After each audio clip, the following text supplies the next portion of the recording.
Hello and welcome. In this beginner-friendly video, I will show you how to add another domain to Hostinger. Imagine that you just bought a new domain name at Namecheap, candidjudgments.com.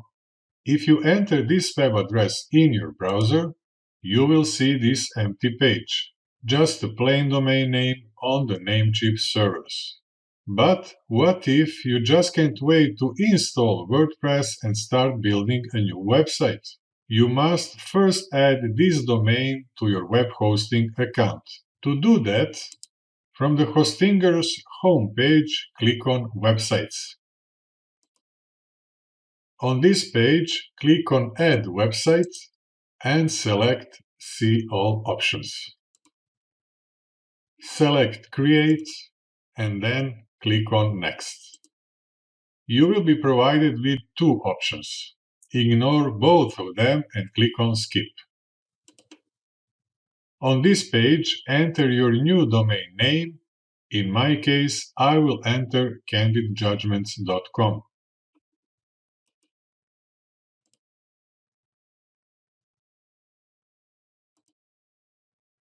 Then click the Next button. A pop-up will open to confirm your ownership. Click Confirm. A new page will open where you will see your domain name and the website creation date. And that's it. Now you know how to add another domain to your web hosting account. However, to start creating your new website, one more thing needs to be done. This is why you will see this red dot with a message to point your newly added domain name to Hostinger at the top of the page. I created another video that walks you through the whole process of doing that. The link to this video is in the upper right corner of your screen. Click on it right now to watch it after this video. If this video was helpful and you like how I teach in my step-by-step videos, subscribe to this channel so you can come back later to learn other cool stuff related to website building.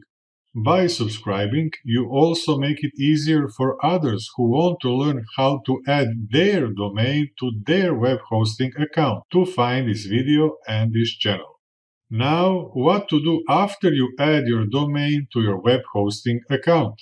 First, watch the video on the left, how to connect your domain to web hosting. After that, you will be ready to watch the next one on the right, how to install WordPress inside your Hostinger web hosting account. Both videos are beginner-friendly and every step is explained in detail. Thanks for watching, and I'll see you in the next video.